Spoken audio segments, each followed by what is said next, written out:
हैं वित्त मंत्रालय से जुड़े हुए मुख्य आर्थिक सलाहकार, इन तमाम एक तरीके से वो पूरी टीम जिन्होंने मिलकर बजट तैयार किया है, जिनकी एक लंबी मैराथन बैठकों का दौर चला है, मंथन हुआ, उसके बाद में ये बजट तैयार हुआ है। और बजट भाषण जो कि आज वित्त मंत्री ने दिया, उसके बाद ये पहली प्रेस कॉन्फ्रेंस सीधे दिल्ली से live.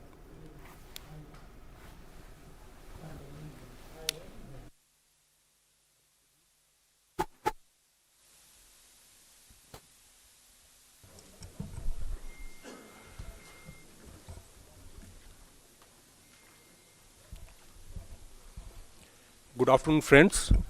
I welcome you all to this important post-budget press conference today. At the outset, I would congratulate Honorable Union Finance Minister Srimati Nirmala Sitharaman ji for presenting a growth-oriented futuristic budget for the year 2023-24. I welcome you, ma'am, to this press conference. I also take this opportunity to welcome the Honorable Ministers of State, Sri Pankaj Chaudhary ji and Dr. Bhagwat Karaj ji.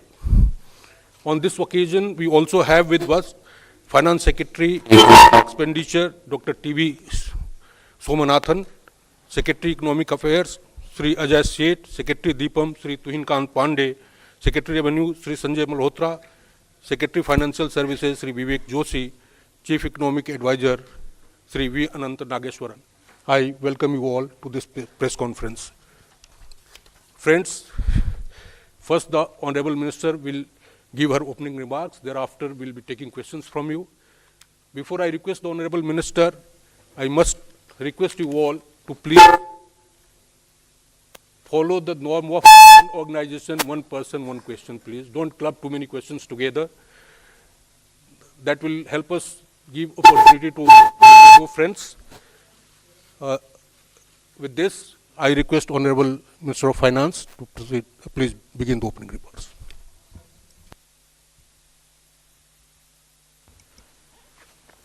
Thank you.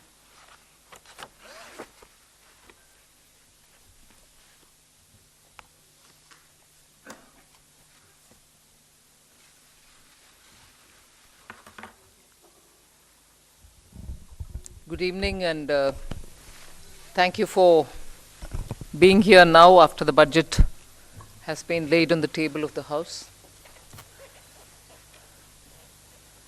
As opening remark, I'll just give a few indications of what has been highlighted in the budget.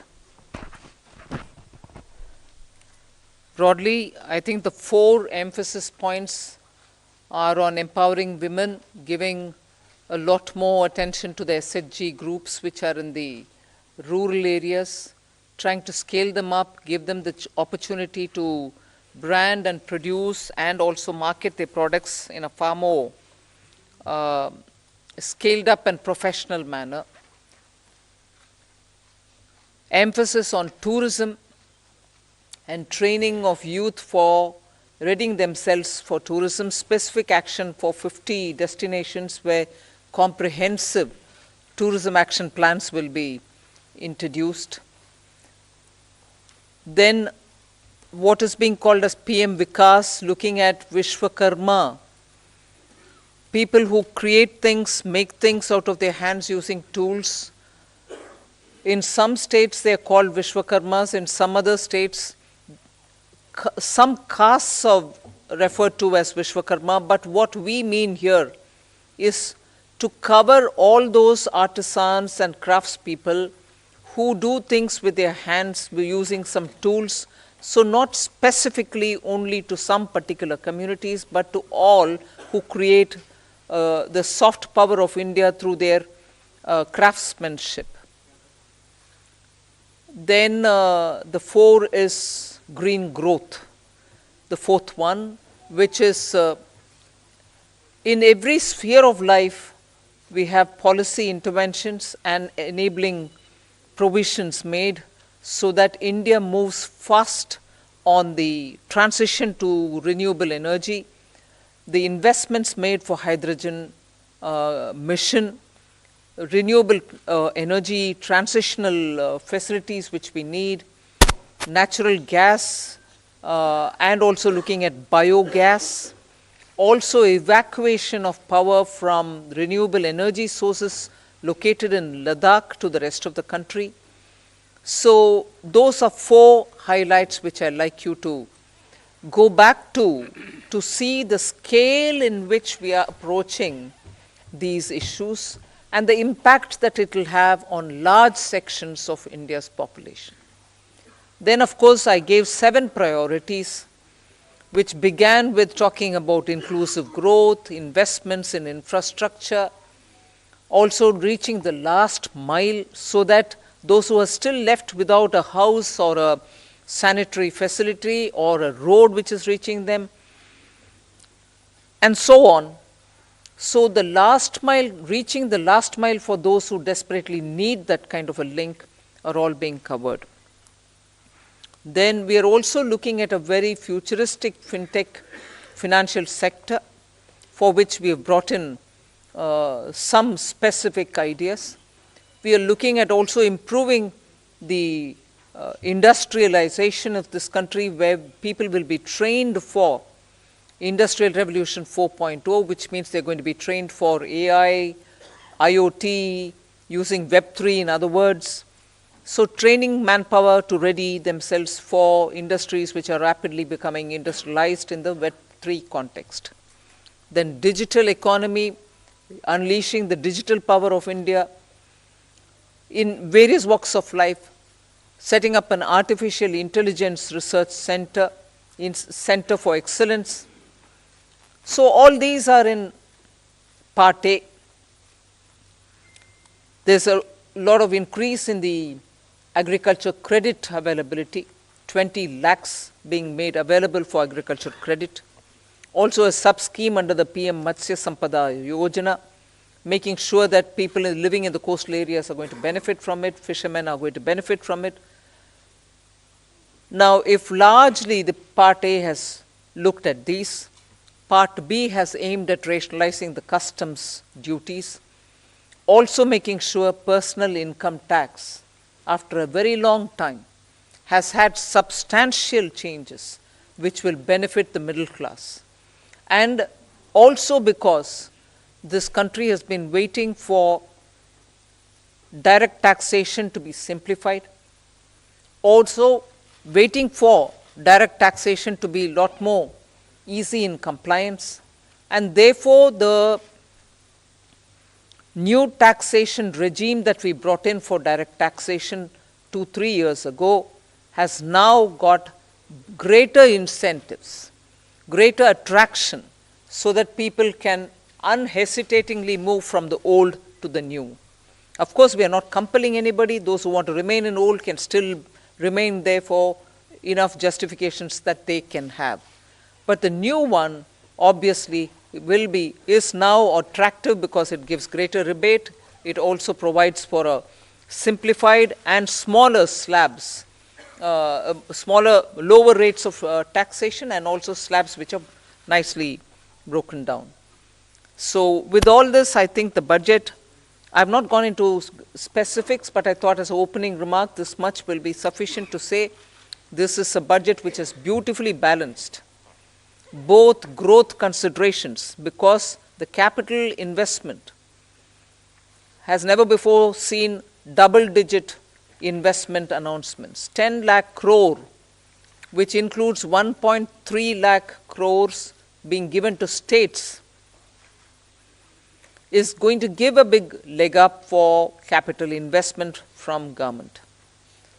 So the balancing that I'm talking about is looking at public sector investments, continuing that good tradition of capital investment in infrastructure, and also attending to MSMEs, because they are the engine of growth. We've given them relief, we have also given them new access, we have extended and widened the emergency credit liquidity guarantee scheme, also given them back their securities, 95% of it, even if they fail to deliver on contractual promises which were during the COVID pandemic. So the balancing is, one, we could sustain the capital infrastructure expenditure from the government, simultaneously in the private sector give a lot of push and impetus for the MSME, and not forgetting the individuals, the middle class individuals who needed that kind of a tax breaks and relief through taxation. So the large macroeconomic considerations have also been kept in mind. The fiscal consolidation has not been kept in the back burner. We've attended to it. We are respecting the glide path we gave ourselves 2 budgets ago. 6.4 this year fiscal deficit, and the forthcoming year for which the budget is presented now, 5.9% fiscal deficit. So broadly, I leave it at this. I suppose when you ask questions, we can answer the rest. Thank you. Thank you for coming here today.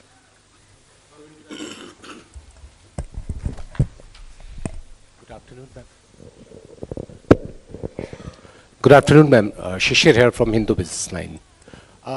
Ma'am, my question is that when there is an announcement for 7 lakh rupees under new tax regime, that will no tax to be paid, and then you are talking about rejigging the new tax regime, does this mean that this is the end of exemptions for various incentives, exemptions for investment and savings? Well, I've already addressed this, I think. We want to make the new tax regime, which is without exemptions, attractive enough for people to think that this will be the best option for them because it gives them better rates. It doesn't also make the compliance a burdensome exercise. If rates are so low, you're going to benefit net by paying lesser tax. Even those exemptions that you would have otherwise gained from would have resulted in probably net amount being the same. So we made this a lot more attractive. But if there are people who still think that being in the exemption regime, which is the old regime, benefits them, they're welcome to continue where they want. But yes, the ultimate interest is to make the simpler regime more attractive. And that is why we've come up with this.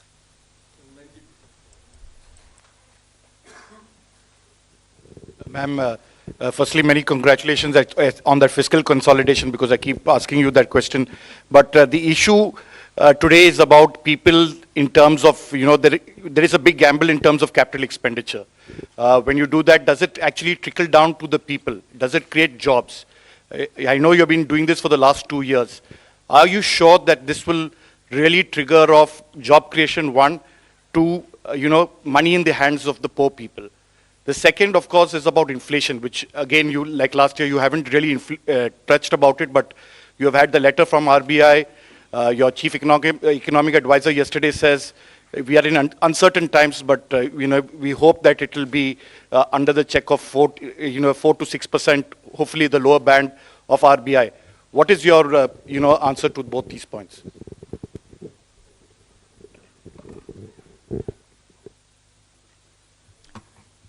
First of all, on the inflation, I think, yeah, you're right in saying RBI wrote a letter and what. But in the meanwhile, you've seen inflation come down, both the CPI and WPI.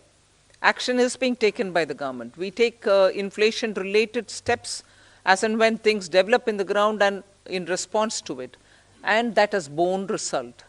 So inflation is not something which we are looking the other way while it is changing up and down. We have kept attending to it, and as a result, you find the result. On fiscal consolidation, you asked me the question, and I've already explained that we've attended to it with all earnestness, having respected the glide path we gave ourselves earlier. Jobs. Yeah. See, first of all, I find it a bit odd you may want to ask this question like this. Capital expenditure. I would have appreciated if you asked me, you said something in the BE, but you have not really exhausted what you put forth. You have not really used it in the ground. It is unfulfilled in the sense targets have not achieved. I would have been happy to answer if that were to be the case. But you're asking me a question about, in the sense you are implying that we have fully utilized what has been kept for capital investment. Therefore, it makes me feel odd that you're asking a question of actually have jobs been created or not. When projects are undertaken and money is utilized, and that it is utilized is coming through from the budget statement, how would the projects get completed without manpower, without jobs? Not all projects can be completed, even 1%, without human intervention. So obviously jobs are happening in the ground. So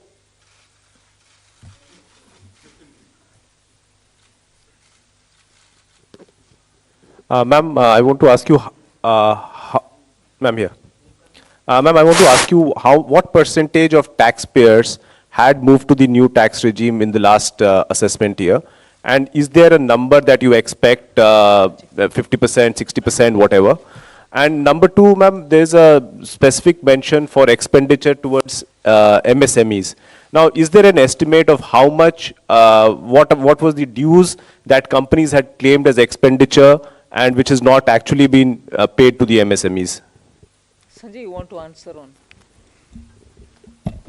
On your second question, that is on the MSMEs, well, we don't have that data. Certainly, we don't have that data. And it's not, I mean, we don't take that data from the taxpayers in their returns. So that data we will not have. But certainly, you know, we are all aware of this huge problem of timely payments not being made to the MSMEs. So in that direction, you know, this is certainly a positive step. Coming to your first question on the exemption-less regime, let me say that for companies, the 22% tax regime that we got, 61% of our tax now, the corporate tax, more than 60% is actually coming from the exemption-free tax regime.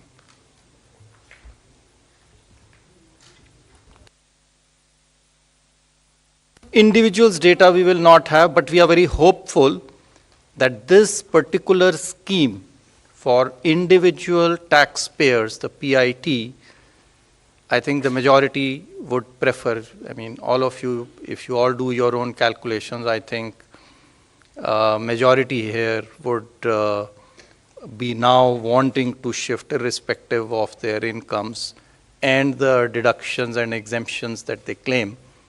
They would be finding it more attractive to shift to the new tax regime, majority of them.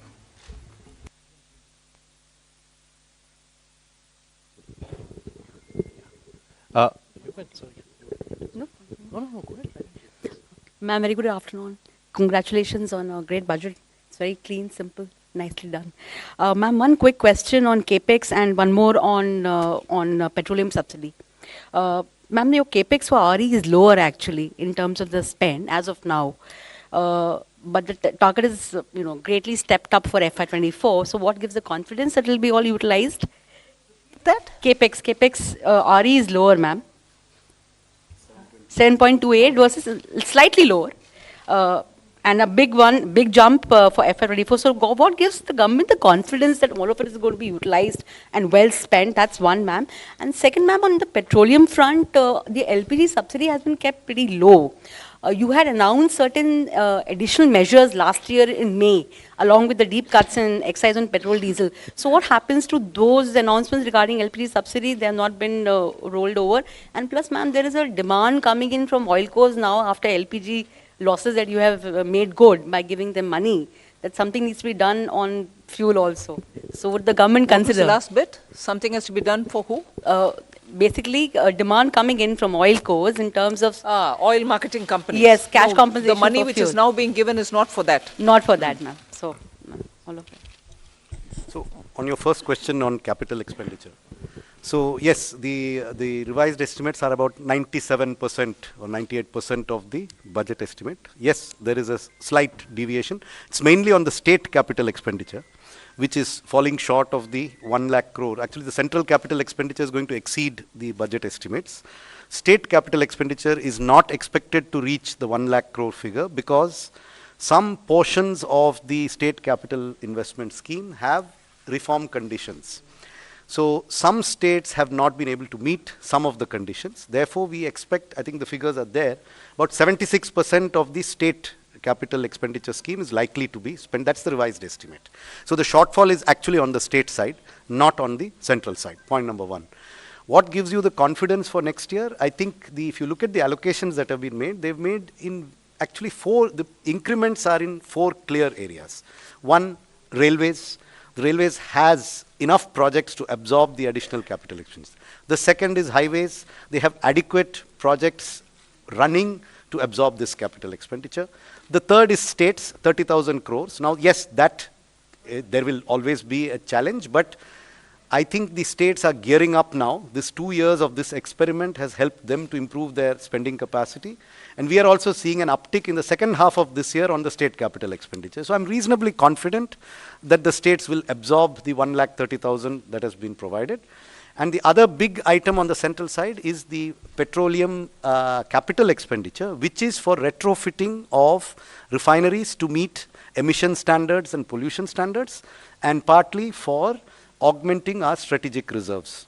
So these, I'm quite confident that we'll meet the expenditure targets. Please.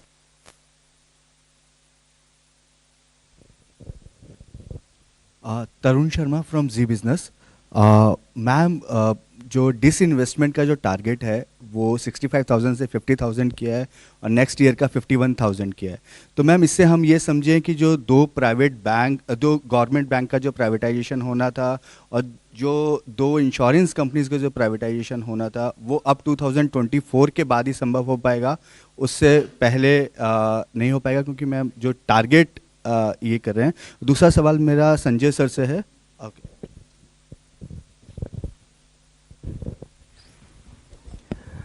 जैसा कि आपको विदित है कि disinvestment तो market conditions और कई चीज़ों से निर्भर करता है, तो उस हिसाब से जो प्रैक्टिकल और प्रूडेंट टारगेट है वो रखा गया है।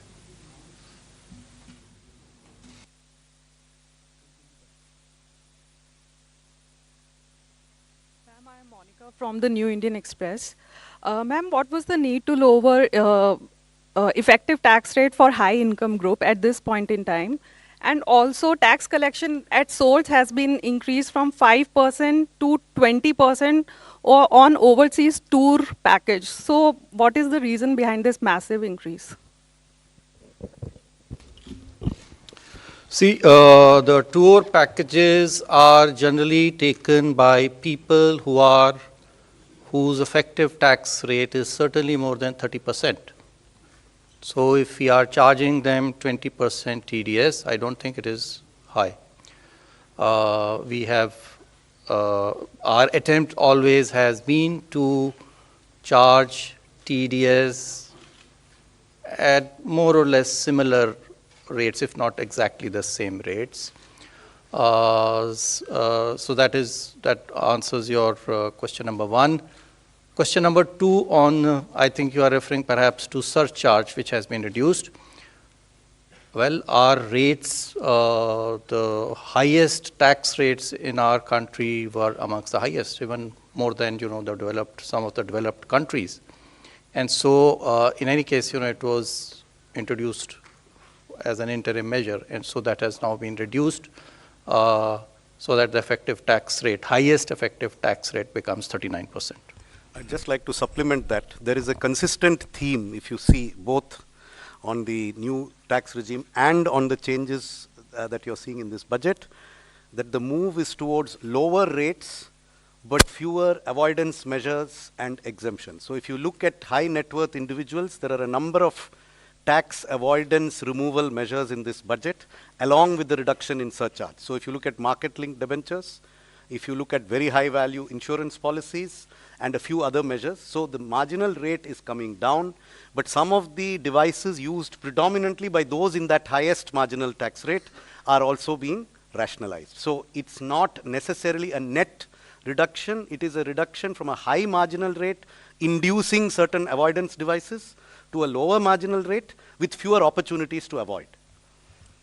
74, please.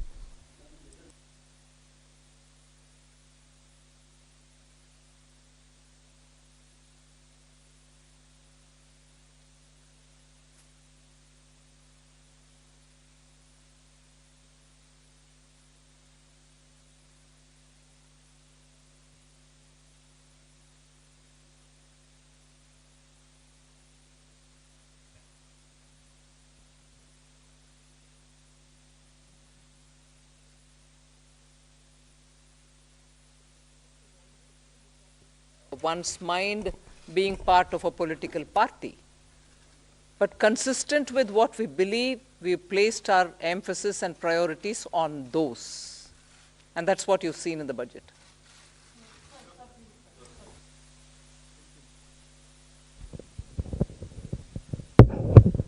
मैडम मेरा सवाल है आपसे। मैं संजय शर्मा हूं लोकमत अखबार से। मैडम आपके बजट में विपक्ष की तरफ से कोई ज़्यादा प्रतिक्रिया नहीं है ये, लेकिन इस बजट से महिलाओं को काफ़ी उम्मीदें थी। घर की महिलाओं को जो महंगाई से पीड़ित थी, रसोई गैस के सिलेंडर के दुगने दामों से पीड़ित थी, कहीं ना कहीं आटे से लेकर के रोटी तक सारी चीज़ें महंगी हो गई है। तो क्या इससे आपको लगता है कि कुछ इसमें महंगाई पे भी फर्क पड़ेगा और घर की जो रोटी है, जो घर की जो रसोई का जो सामान है, उसमें इस बजट से कुछ फर्क पड़ेगा?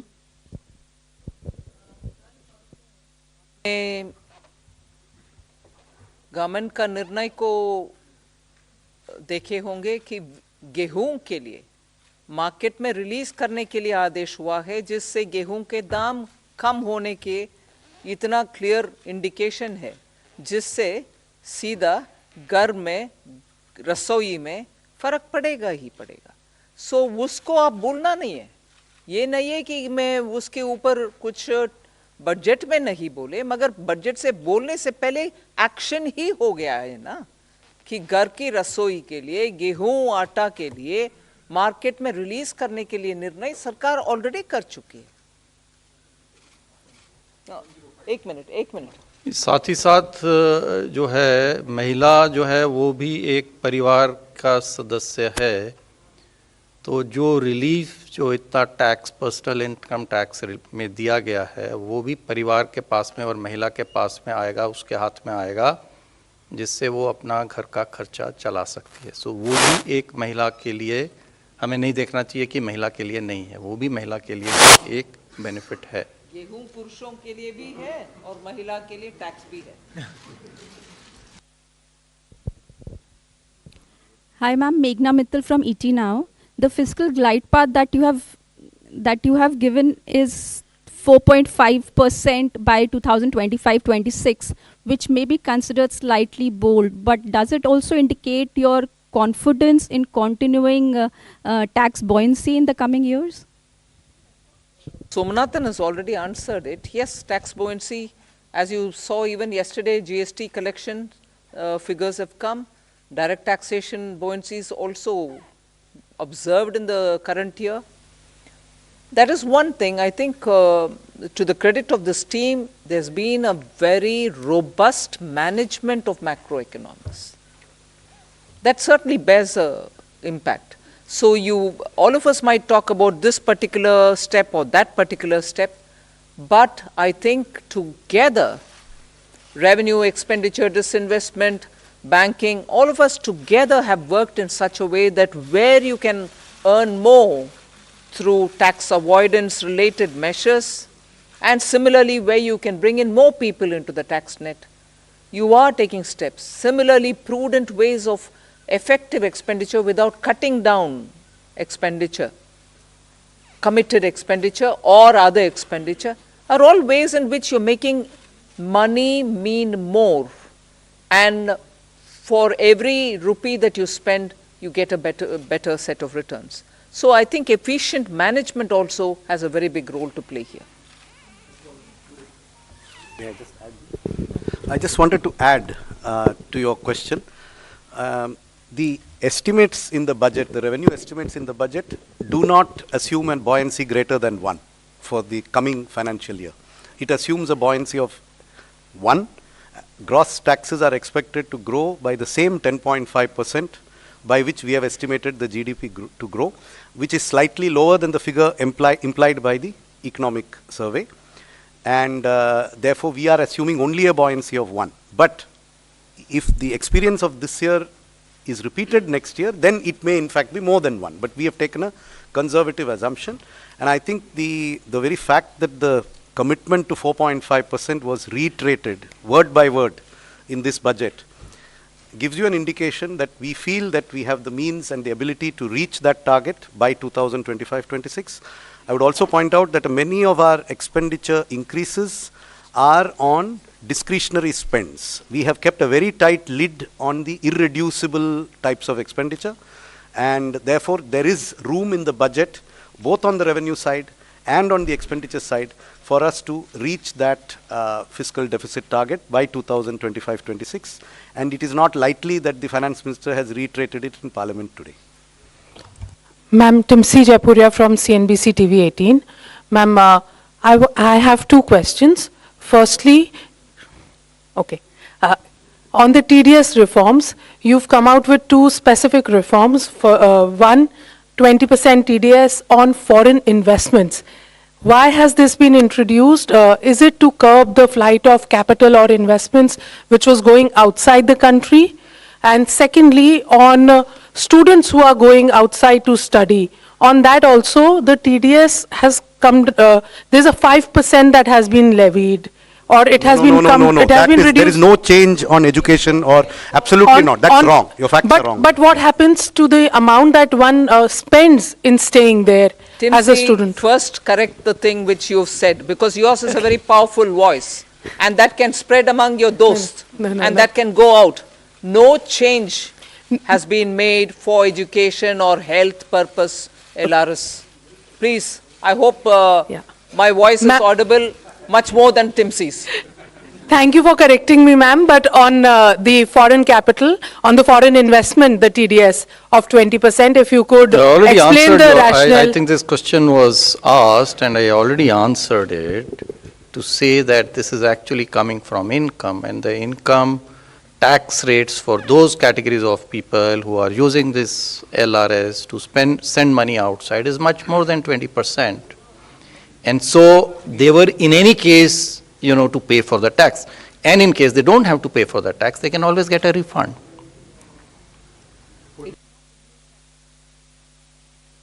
It is our impression, and there is enough information to indicate that there are quite a lot of people who are able to make these remittances, but whose tax returns are disproportionately low compared to what they send as remittances. Now that means if you don't collect the tax at source, you have to take measures later to catch them. That is much more difficult.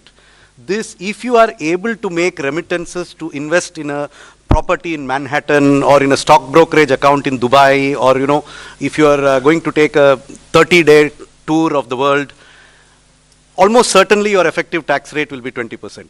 So, yes. We have learned from both the economic survey and the RBI report that there's a lot of public investment and private consumption. Are you still happy with the private investment? Are you still expecting it to grow? Or do you think for the moment it is only public investment that will go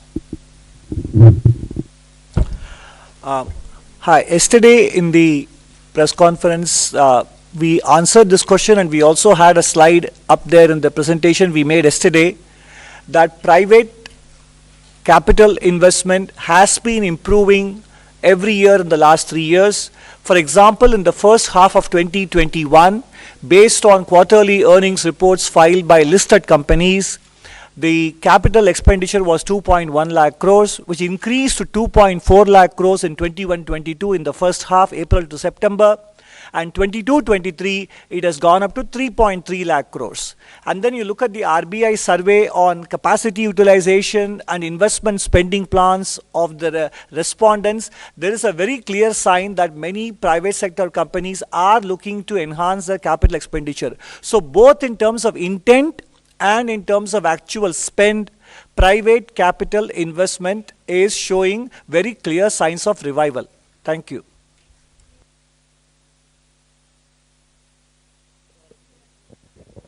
Ma'am, this is Ujjwal Narayan from Newsrise.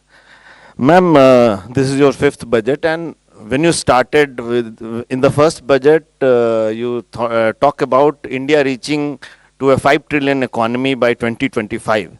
So just I wanted to know what is the situation, because yesterday CA has put forward another goal post of becoming a 7 trillion economy in next 7 years. So what is happening to that target? That is my simple question. See, we are moving along to achieve our targets, both mine and his. We'll achieve.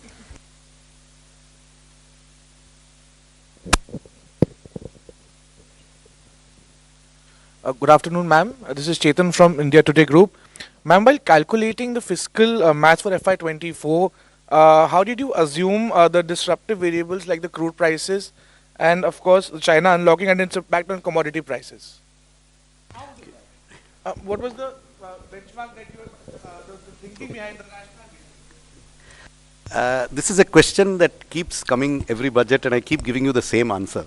That there is no part of the budget mathematics that has a crude price number as an input in any spreadsheet.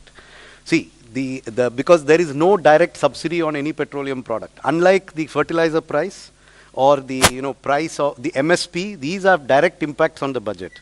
The petrol price would have an impact only if it triggers some major change in the tax system. Otherwise, the petrol, diesel, oil prices do not directly affect our budgeting. So it is not that there were days, maybe 10, 15 years ago, when there was a lot of subsidy on these commodities. At that time, a crude price assumption was inherent in the budget. Today, there is no inherent crude. The assumption we are making in the budget is only that there will be no subsidies on petrol and diesel, and that global prices will be such that there will be no subsidies. What the global price will be, I don't need to make an assumption. So no assumption has been made. Confusion since last year when people referred to what was said in the economic survey as though it was said in the budget itself. The budget didn't say it then, the budget doesn't say it now.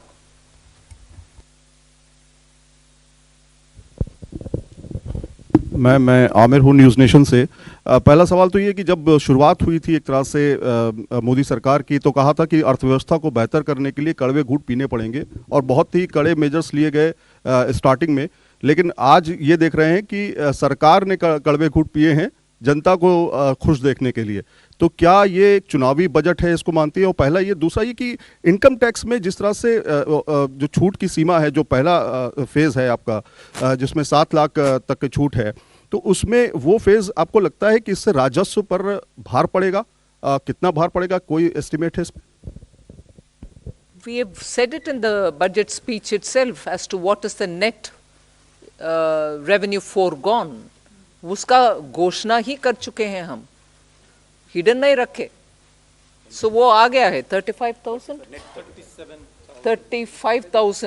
direct taxes 37,000 crore, indirect taxes 1,000 crore, additional revenue through indirect taxation measures 3,000 crores, and so net is 35,000 crore.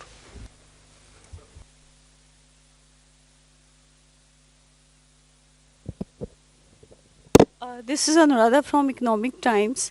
In your budget speech, ma'am, you spoke about the review of financial sector regulators. So can you elaborate a little bit more on that? Something? Some of these exercises, when the regulations are brought in, they serve a purpose, thereafter the economy changes. So all the regulators have been doing it as part of their exercise, but there's a time now to take up a comprehensive review. And you will recall, RBI had formed a committee, they did it in 2020, they came out with a report in 2021. That is an ongoing process, and other regulators also will travel in that direction, that their regulations are what the economy needs today, whatever tweaking is required, they will take up that steps. There's their own review, not by them.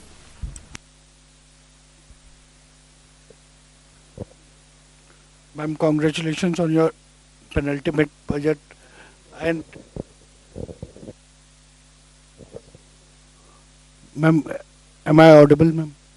Congratulations on last full budget, and I just wanted to understand, you have mentioned, alluded to Banking Regulation Act amendment and Banking Companies Act amendment. Is it an indication that this year we'll see privatization on that front, public sector banking front? And if you could also throw some light on what kind of amendment it will undertake, apart from, allowing public sector bank for privatization. These measures are for improving the governance of the boards and then investors protection, etc.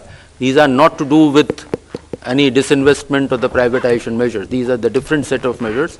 Over a period of time, the things have changed, and the Banking Regulation Act also fall in line, or not fall in line, has to be aligned with the present day needs, what the directors are, who can be there, what their terms are going to be. So those kind of amendments are there. And one component, of course, is on the investors' protection areas as well.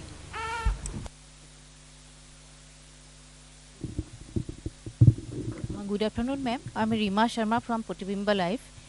My question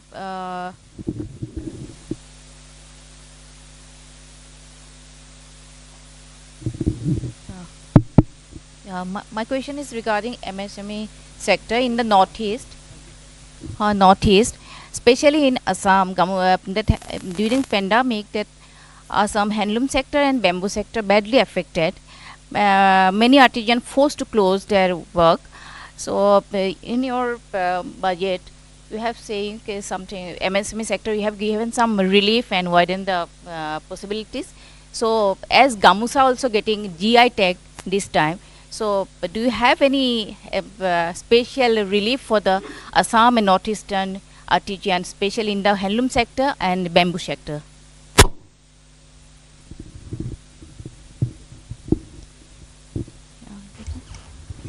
In the last year's budget itself, I think for sustaining livelihoods and also making sure that the northeast livelihoods are attended to, we came up with a specific program called PM Divine for the development of Northeast, and that was executed through the Northeastern Council. So that program continues, and that will take care of livelihood related, whether it is in the weavers or in any other such community. But after getting the GI tag in the Gamusha, do you have any special package for the encourage to the handloom sector? So that is something which the state government will have to tag along with the existing programs, either through the handicrafts program, the artisan and other things that we're coming up with, for which the rules will come out. Either they can use it, or the textile ministries. I'm sure they can always find out from the textile ministry for GI tagged Gamusha. They can ask for a dispensation. So this is possible, but that is for the state government to interact with the respective ministries. Can you a little bit elaborate what kind of I can't elaborate more, ma'am. You should ask the state government to deal with it for the respective ministry. In your budget relief, what kind of relief you have given? Can you little bit elaborate it? In my budget relief. The MSME sector. For MSME or for Gamusha or for GI, what are you asking? I'll send you some information. Ma'am, let's move on with other questions. Good evening, ma'am. Arup from Business Standard. Ma'am, in this year's fiscal policy statement also you're speaking about unprecedented global headwinds and challenges. And again, you have not given forecast for the two succeeding years, in this case FY 24-25 and 25-26, although you have an internal consolidation roadmap. So are we going to see this as a new normal where you're not amending the FRBM Act again, and you're not giving two succeeding years forecast, but you will continue having an internal roadmap? Yeah. Yeah, but you're not amending for the third consecutive year, you're not amending the FRBM Act, and you're not giving two succeeding years targets. Yeah, but we have given a glide path, and we are every budget stating whether we are aligning with the glide path given or not, right? So that pandemic was the new normal for 2 years, hasn't it been?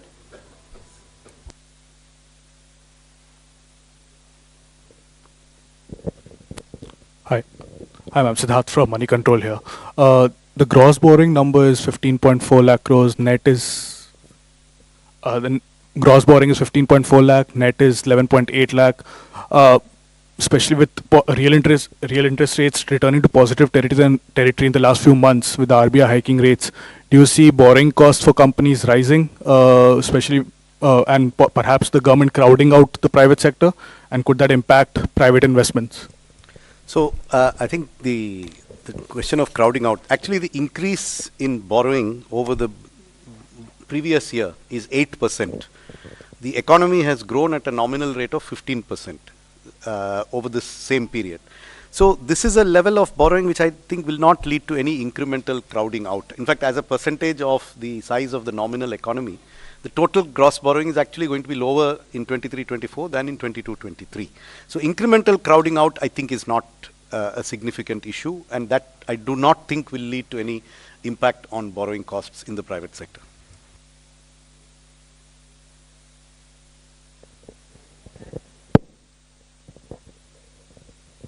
This is reiterating that point that expect the required borrowings for the next year are of the same order what they are in the current year. Of course, the size of the economy has gone up. So it is not that the more money is being taken out of the savings which are available into the economy.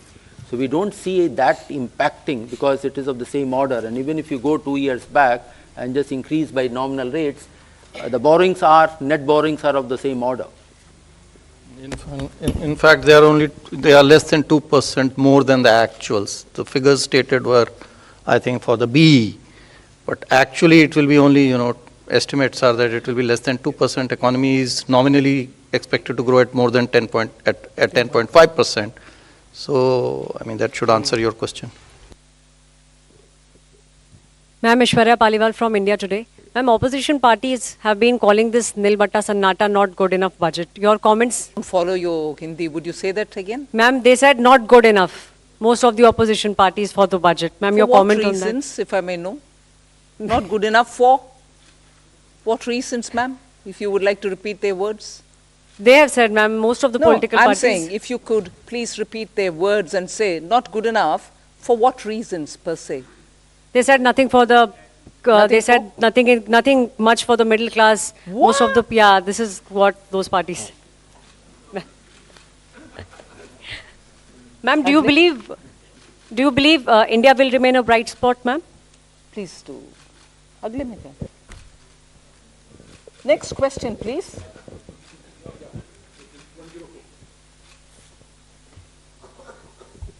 Ma'am, my name is Mukesh and I work for Newsrise. Just wanted to know, is there a component of green bonds in the...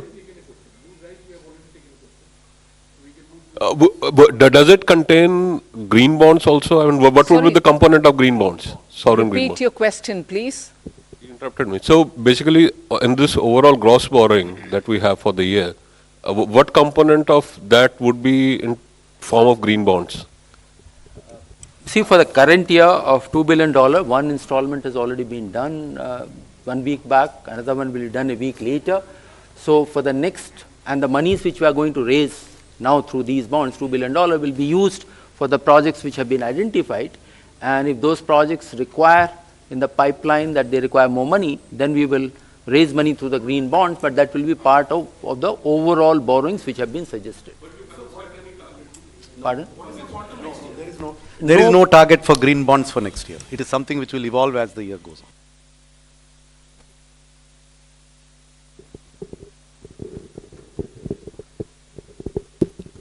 on. Ma'am, this is Premanshu from Anandavaya Patrika. You have said that your capital expenditure has reached 10 lakh crore, but the interest payment expenditure that has also reached 10 lakh crore. And the interest payment burden, it is almost 40% of the revenue received. So do you think it is a matter of concern for? It is always desirable for a government to have its interest payments as low as possible. But you are aware of the reasons for which government had to borrow a lot over the last 3 years. And all that I can say is the borrowings have been used very constructively towards growth-inducing investments and have not been frittered away on unproductive expenditure. Therefore, if the economy keeps growing at the rate that it has started to grow at now, then this is unlikely to be an unsustainable debt burden. We are quite confident that the interest burden will gradually come down as the GDP keeps growing. And to sustain that growth, the quality of expenditure, the quality of government expenditure is increasing. The revenue deficit is falling even faster than the fiscal deficit. So we are actually seeing an improvement in the quality of public expenditure, which will enable us to sustain this higher interest burden, which is a result of history. 2 years of COVID, where the entire globe has seen an increase in interest burden in all governments all over the world.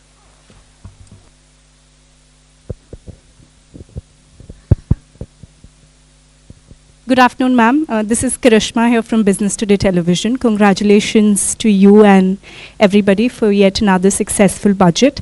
Ma'am, you did talk about simplification of the tax regime. So my question is on the capital gains tax regime that was also expected. It was not a part of the budget announcement, but it's expected that a simplification could be done in the coming months. Is that something on the cards? And also, ma'am, secondly, no big bang announcements on cryptocurrency in this budget.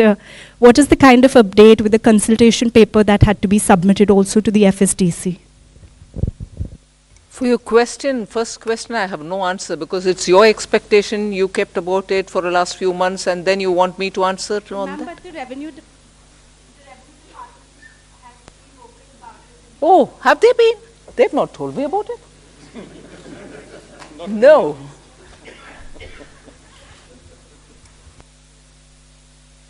To say now.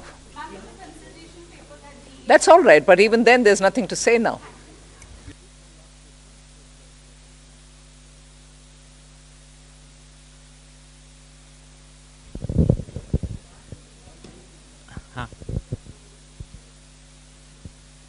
Ma'am मैं आलोक CNBC आवाज़ से हूँ sir. Ma'am मेरा सवाल ये है कि जो TDS को लेकर क्लैरिफिकेशन आई हैं और उसमें ख़ास तौर से जो 10,000 का जो थ्रेशोल्ड लिमिट है कई सारी चीज़ों पर ख़त्म कर दिया गया है, ख़ास तौर से ऑनलाइन गेमिंग को लेकर। इसके पीछे क्या रीज़न है? ऑनलाइन गेमिंग को लेकर अभी भी क्या सरकार काफ़ी कॉन्शियस है या ऐसा लग रहा है कि अभी भी टैक्स लीकेज है वहाँ से, या बाकी चीज़ों पर भी जो ख़त्म किया गया है ये TDS के लिए जो 10,000 का एग्जम्पशन, उसके पीछे क्या रीज़न है? देखिए, TDS जो ऑनलाइन गेमिंग पे है अभी प्रत्येक विनिंग के ऊपर में था, लेकिन जो ऑनलाइन गेम्स हैं वो कई सारे गेम्स मिला करके एक सेशन बनता है। एक गेम कोई नहीं खेलता है, कई सारे गेम्स जो हैं एक साथ खेलते हैं। तो इसलिए जो TDS अब लागू होगा वो समस्त गेम्स पे सामूहिक रूप से जब नेट जो विनिंग होगा, जो वो अपने पैसा जो उनका जो एक अकाउंट में से वो निकालेगा, तभी उसके ऊपर में देखा जाएगा कि कितना उसने प्रॉफिट कमाया है, कितना उसका विनिंग हुआ है। उसके ऊपर में टैक्स जो है लगेगा और उसी के ऊपर में TDS भी लगेगा। और यदि वो 10,000 रुपये से अधिक है तो TDS पहले लगता था, अब वो 10,000 की लिमिट हमने हटा दी है। तो लिमिट तो हटा दिया है, लेकिन ग्रॉस पे लगेगा और नेट पे लगेगा और प्रत्येक विनिंग के ऊपर में नहीं लगेगा। ये हमने बदलाव किया है। So 2 changes have been made. One is that the taxation will be on the net winnings, because in online games generally you play a series of games over days. You don't play it, just one game and, like, you would be doing, say, race horsing would be, maybe once in a while. But this is over a period of time. So whatever are the net winnings, when you take that money from your account that you have made with the online gaming platform, the tax will be on that. So this is one change. The other change is that the TDS previously was on each winning, irrespective of the amount, on, 10,000 and more. If the winning is 10,000 and more, so some of the online gaming companies were keeping winnings lower than 10,000, say 9,999. So that we have removed. So there is no now threshold on TDS. That is the second change.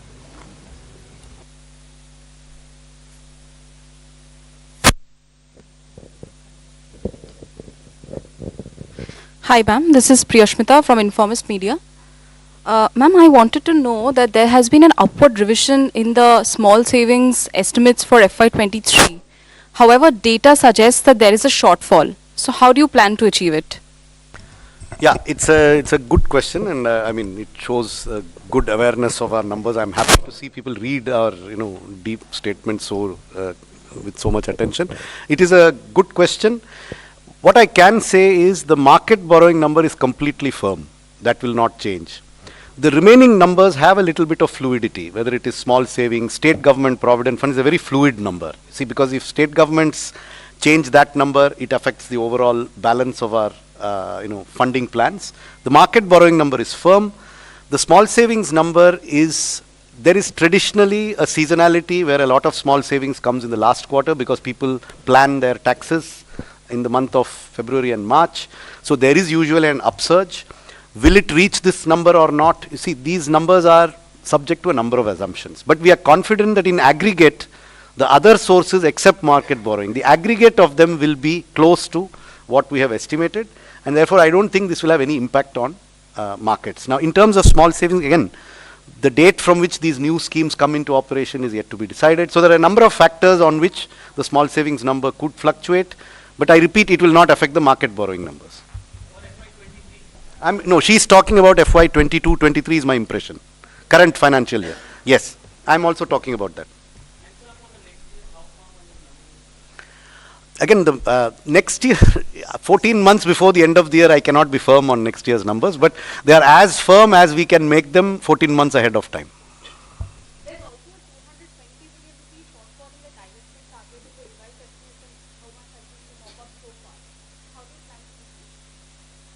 Well, I mean, if there is a shortfall somewhere, there is an increase somewhere else. We have shown you all the numbers as to how we meet the deficit of this year. How is it going to be funded? I have the statement, you have the statement too, since you have obviously read it, so I don't need to tell you. So that's how we will fund it. So this is a big budget in which something goes up, something goes down. Revenues have gone up, expenditures have gone up, some things have gone down. But in aggregate, as I said, we are confident of being within our market borrowing numbers. We are confident that the deficit that we have projected for the revised estimate is reasonable and will not be exceeded significantly. It will not be exceeded significantly. Beyond that, I cannot give you a pinpoint. You cannot land a Boeing 747 on a helipad. So, it's a huge thing. There will be minor, fluctuations here and there. But at a macro level, our numbers are good. I am confident about our numbers.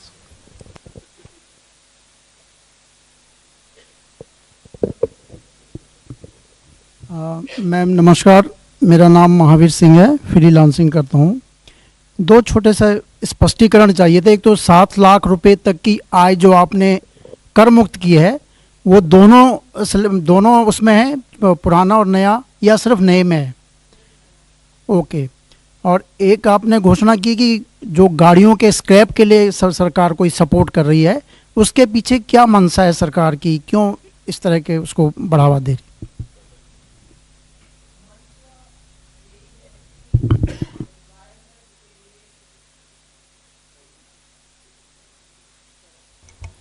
मंशा यही है कि environment के लिए पुराना गाड़ी को हटाना चाहिए, मगर वैसे बिना इंसेंटिव हटाना भी मुश्किल है, क्योंकि लोगों को लगेगा कि हटाने में से मुझे क्या फायदा है। सो इंसेंटिवाइज करना उसके लिए।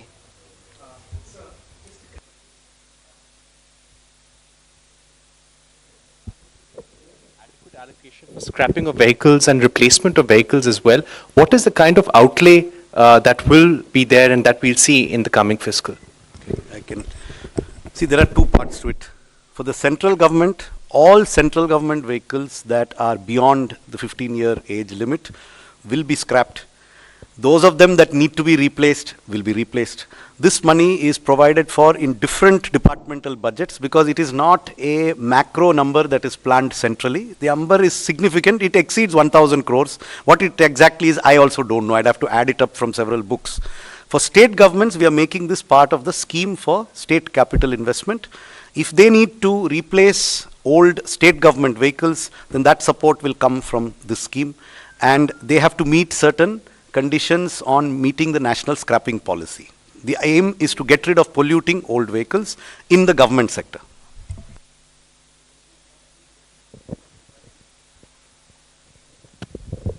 नमस्कार मैम, प्रमोद शर्मा। मैम, प्रधानमंत्री जी का नारा है कि लोकल फॉर वोकल, लेकिन जो ऑनलाइन प्लेटफार्म है, फ्लिपकार्ट और अमेजन, इनके चलते जो छोटे छोटे दुकानदार हैं उनका कारोबार प्रभावित हो रहा है। तो सरकार की कोई ऐसी योजना है कि फ्लिपकार्ट और अमेजन से भी सरकार को कुछ नहीं मिल रहा है टैक्स जो मिलना चाहिए, तो ऐसा कुछ इन पे कुछ लगाने का जो लोकल फॉर लोकल के लिए तो जेम में पोर्टल में एमएसएमई को स्थान मिल रहे हैं।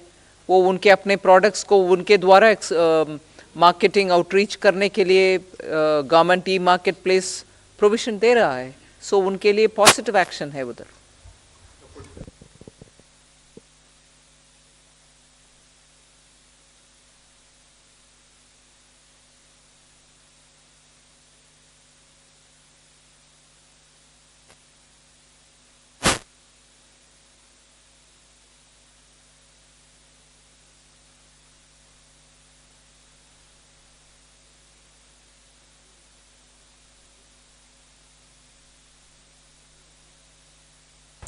Precise numbers I don't have at this point of time, but the scheme is that if there's an arbitration award which has already happened, either of the party, either a government department or a government undertaking has challenged it, or the contractor has challenged it, and that arbitration award is being contested in any court, then depending upon the level of the dispute, a settlement can be reached between the two parties so as to reduce the amount of litigation which will be there.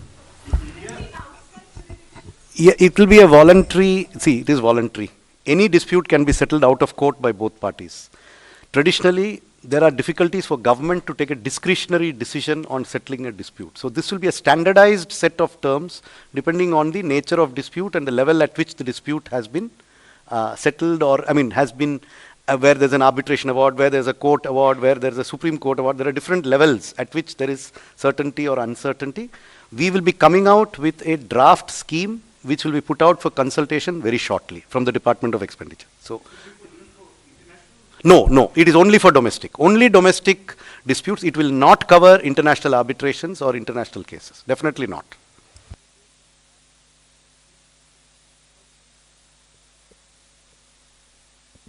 Thank you.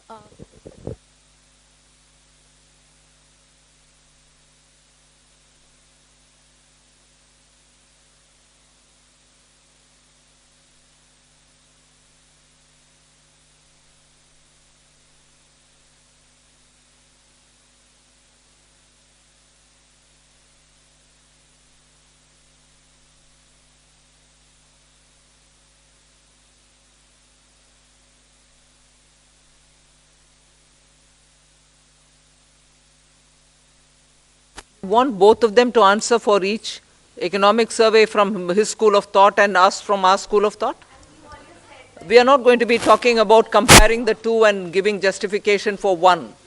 They come from their school of thought and we do it ours, right? I understood the question, but you're trying to link the two which are not so related. That is economic survey. Yeah?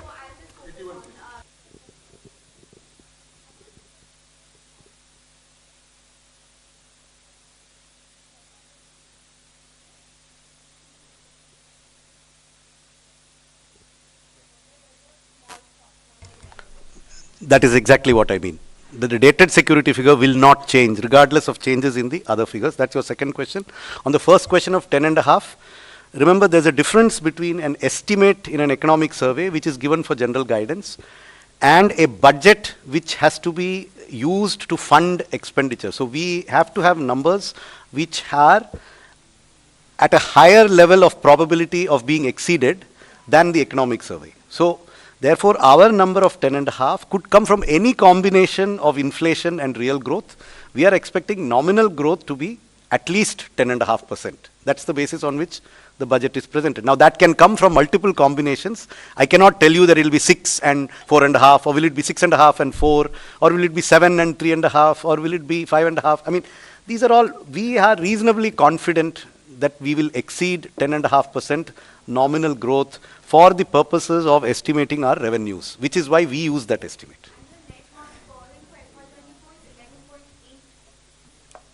Whatever is stated in the budget speech, it is there, it is 11.8, it has been stated in the budget speech, and I know you have read this statement, so it is there, 11.8.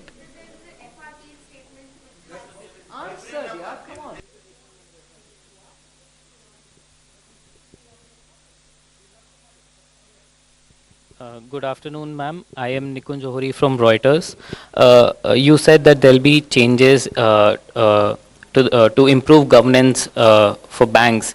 So will there also be changes to the Bank Nationalization Act that will enable you to privatize 2 banks that you had announced earlier? And also, ma'am, is there Also, is there a concern for the government? Our markets have fallen last few days because of decline in Adani Group stocks. So is that a concern for the government, because retail investors have also been impacted significantly because of this? I had answered that question earlier, that the proposed amendments have nothing to do with disinvestment or privatization of the bank. That is a separate chapter. As far as the second question is concerned, we in the government don't comment upon the issues relating with a particular company.